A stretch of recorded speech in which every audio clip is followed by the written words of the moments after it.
इस वीडियो में आपका स्वागत है। पिछली वीडियो में हमने दो चरों में एक रैखिक समीकरण युग्म को हल करने की विलोपन विधि पर आधारित कुछ उदाहरण देखे।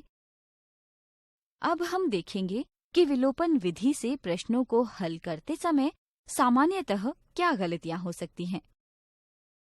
दिए गए समीकरण युग्म को विलोपन विधि द्वारा हल कीजिए। प्रश्न को हल करने के लिए वीडियो को रोकें और फिर अपने उत्तर का मिलान करें।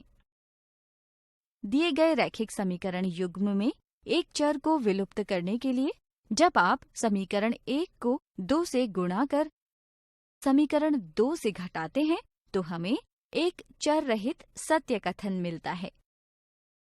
आपको याद होगा कि जब हमें चर रहित एक सत्य कथन प्राप्त होता है तो उस स्थिति में दिए गए रैखिक समीकरण युग्म के अपरिमित अनेक हल हो सकते हैं। अतः रैखिक समीकरण युग्म के अपरिमित अनेक हल होंगे, अर्थात विकल्प 3 सही उत्तर है।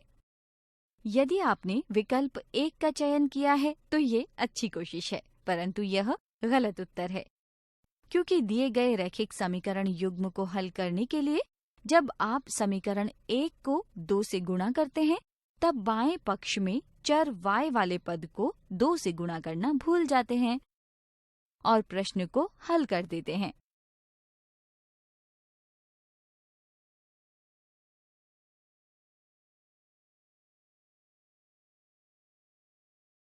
जिस कारण आपका उत्तर गलत हो जाता है।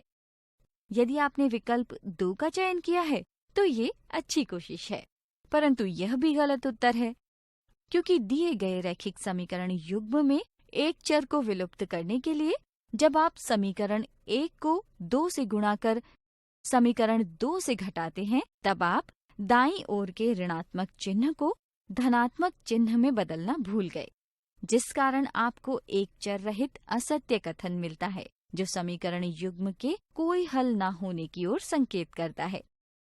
तो उम्मीद है कि आपको समझ आ गया होगा कि इस उदाहरण में तीसरा विकल्प क्यों सही है और बाकी विकल्प क्यों गलत हैं।